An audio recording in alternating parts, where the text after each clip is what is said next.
আচ্ছা, server side scripting language PHP, এখানে একটু অ্যানোয়িং কোশ্চেন্স আছে, কিন্তু ম্যাক্সিমাম আমি স্কিপ করবো না।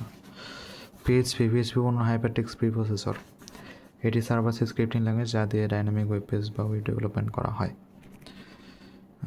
এটা কি সার্ভার সাইড, যাই হোক।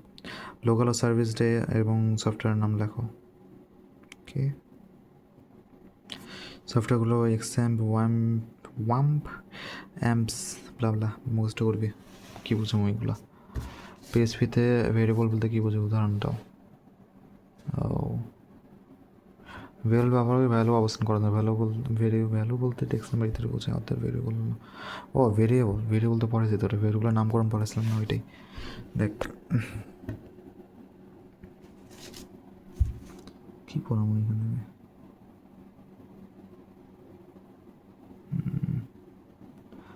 পরবর্তীতে প্রয়োজনে পরিবর্তন করা যায়। আচ্ছা, রিডিংই পড়াই দেয় আর কি।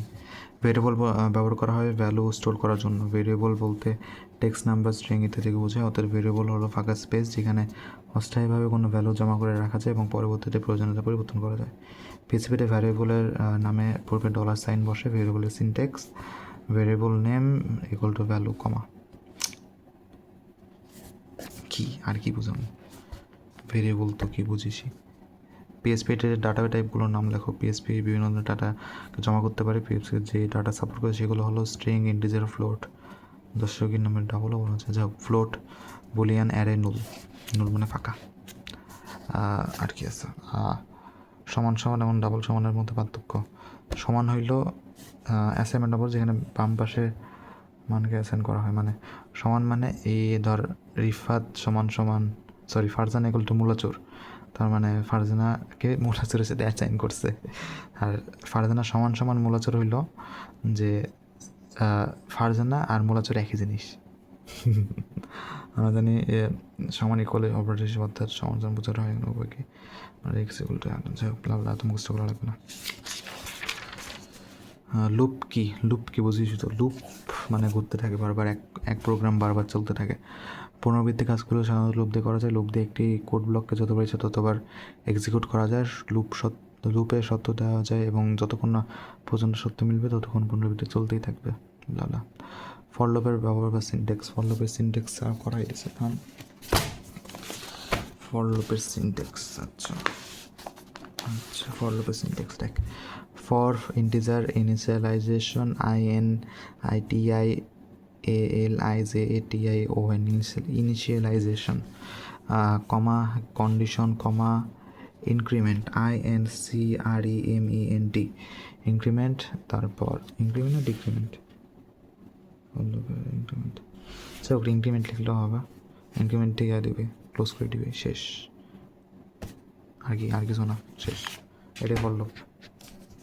ও সরি, তারপর এই যে একটা সেকেন্ড ব্র্যাকেট দিবি, তারপর এখানে এই চিহ্ন দিয়া কই গেল,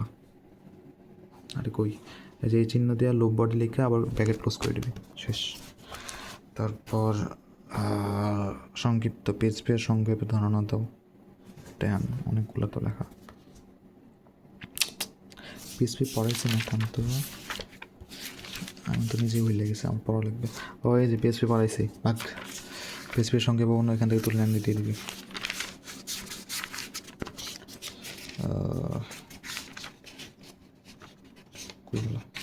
পিএইচপির সঙ্গে বর্ণনা, পিএইচপি ল্যাঙ্গুয়েজে কাজ করার প্রক্রিয়া, এটাও পড়াইছি, দেখে নিস, সুন্দর করে বুঝাইছি এটা আরও। তারপর পিএইচপিতে অ্যারে বলতে কি বোঝায়, অ্যারে এটাও তো পড়ানো হয়েছে, সুন্দর করে দেখে নিবি। অ্যাসোসিয়েটিভ অ্যারে এটাও পড়াইছে, বুঝে নিবি। গাণিতিক অপারেটর পড়ার দরকার নাই, অনেক বড়। ইনক্রিমেন্ট অপারেটর এটাও পড়ার দরকার নেই তোর।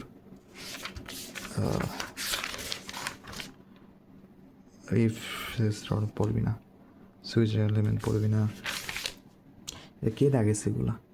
ফর লুপ ব্যবহার করে একটি প্রোগ্রাম পড়া লাগবে না। ব্রেক স্টেটমেন্ট, প্রোগ্রাম পড়া লাগবে না পাস করার জন্য, তো প্রোগ্রাম পড়বি কিন্তু তুই কষ্ট করি না, প্লাস প্রোগ্রাম পড়ার সময়ও নেই।